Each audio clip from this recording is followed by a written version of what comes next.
অনুষ্ঠিত হলো hackathon Frostheart section 2 Saptagram academy of technology কলেজে আয়োজন করা হয় প্রতিযোগিতার। গত 26শে মার্চ থেকে শুরু হয় প্রতিযোগিতা। শনিবার ছিল প্রতিযোগিতার শেষ দিন।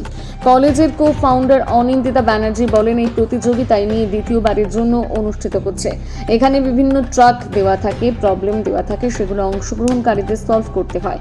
সারা ভারতে প্রায় 2000-এর মতন আবেদনপত্র জমা পড়েছিল। তাদের মধ্যে রিভিউ করে 51টি গ্রহকে বেছে নেওয়া হয়েছিল। রাজ্য এবং বাইরে থেকে ছাত্রছাত্রীরা অংশগ্রহণ করেছিল এই প্রতিযোগিতায়।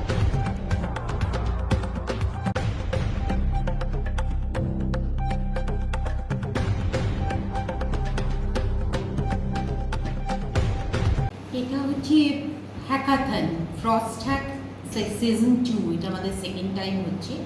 এটা একটা 36 আওয়ার্স কোডিং কম্পিটিশন।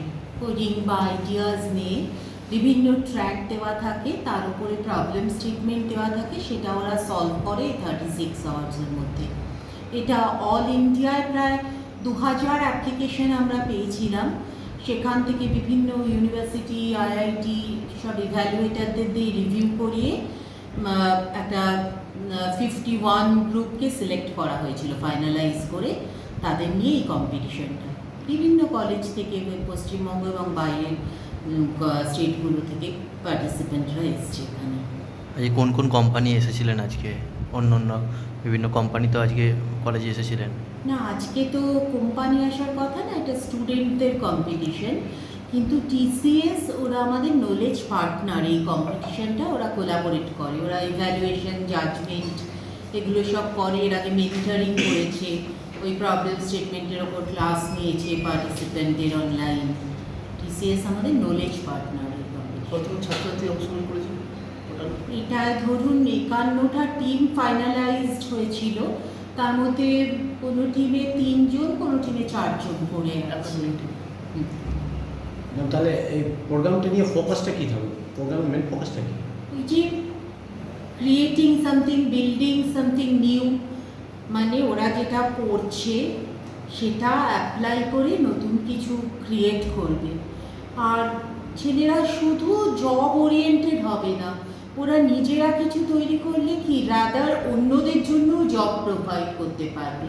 এখানে যাদের আইডিয়া এগুলো ভালো হয়, তারা এটাকে পরের স্টেজে নিয়ে গিয়ে এই আইডিয়াটাকে আরও ডেভেলপ করে কোনো স্টার্ট আপ কোম্পানি তৈরি করতে পারে এবং করেও। এইভাবে তো স্টার্ট আপ কোম্পানিগুলো তৈরি হয়। আমাদের প্রচুর অ্যালামনির আছে স্টার্ট আপ যারা বানিয়েছে, সেখান থেকে এখন প্রেজেন্ট জুনিয়র স্টুডেন্টদের তারা ইন্টার্নশিপ করায়, জব অফার দেয়। আচ্ছা, গেস্টও ছিলেন তো? কারা কারা ছিলেন উপস্থিত? গেস্ট অফ অনার ছিলেন টিসিএস এর India head academic alliances doctor KM Susendran, উনি ছিলেন গেস্ট অফ অনার। আর PIEDS বিটস পিলানির যে ইনোভেশন সেল, তার যিনি হেড, ওনার আসার কথা ছিল কিন্তু তিনি অসুস্থ বলে আসতে পারেননি। তো উনি রেকর্ড করে পাঠিয়েছেন ওনার মেসেজ, যেটা ওখানে চালানো হলো। বিটস পিলানিও এতে ছিল ওই স্টার্ট আপ ইকোসিস্টেম পার্টনার হিসেবে। মানে এখানে যাদের আইডিয়াটা ধরুন ভালো হবে, এবার ডেভেলপ করতে, স্টার্ট আপ করতে তো প্রচুর টাকার প্রয়োজন, ওরা সেই কানেকশন, নেটওয়ার্কিং, ইনকিউবেশনের সুবিধে এগুলো ওদের দিতে পারে আর কি, গ্রান্ট দিতে পারে। সেটা ওরা করবে, এরা যদি ইন্টারেস্টেড হয় অফকোর্স। কয়েক বছর ধরেই দেখা যাচ্ছে আপনি বিভিন্ন রকম প্রোগ্রাম ইন্ট্রোডিউস করছেন কলেজে। হ্যাঁ, করে যাচ্ছেন, তাতে সাকসেস রেটটা কী আছে ছাত্রদের যে এখন অবধি, মানে যারা জয়েন? এই যে আমি বলছি, সাকসেসটা তো আপনি অ্যালামনিদের দিয়ে দেখতে পাবেন। আমাদের যে অ্যালামনি, তারা কোথায় যাচ্ছে, এখন তো ওরা পড়ছে।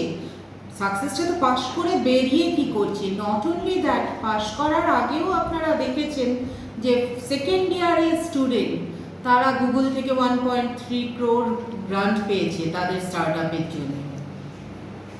আর এছাড়াও আপনার গভর্নমেন্ট অফ ইন্ডিয়া AICTE যে পুরো অল ইন্ডিয়া বেস্ট হ্যাকাথন হয়, সেখানে আমাদের ছেলেরা প্রায় প্রতি বছরই হয় ফার্স্ট নয় সেকেন্ড এরকম হয়। বিভিন্ন জায়গায়, এই যে IIM এ হলো একটা IIM বিল্ড ক্লাব আমাদের এখানে করেছে, IIM আর ম্যাড্রাস IIT কোলাবোরেশনে। ওটা হচ্ছে নতুন স্টার্ট আপ আইডিয়া নিয়ে একটা ল্যাব।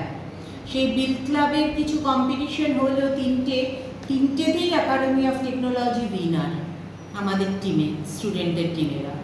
তারপরে আপনার যেটা টিসিএস এর একটা ইনোভেশন চ্যালেঞ্জ ছিল, ওটাও আইআইএম এর সাথে কোলাবোরেশনে, সেখানেও ফার্স্ট 3 জনকে উইনার করা হয়েছে, same rank, academy of technology তার মধ্যে একজন।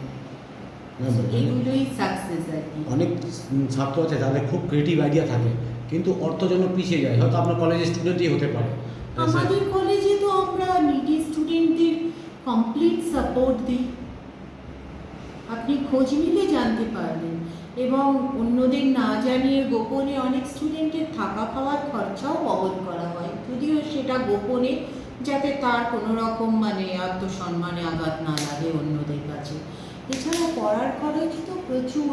তারপরে ধরুন কারোর পড়তে পড়তে হঠাৎ অ্যাক্সিডেন্ট, মা বাবা মারা গেছেন বা ডিভোর্স হয়ে গেছে, তাদের ফ্রি করে দেওয়া হয় যদি তারা রিকোয়েস্ট করে, আমরা জানতে পারি। এরকম অনেক ছেলেমেয়ে পড়ে এবং পাস করে বেরোয় প্রতি বছর। এটা শুরুর থেকেই আমার হাজব্যান্ডও করতেন প্রচুর, ওনার থেকেই শিখেছি আমি।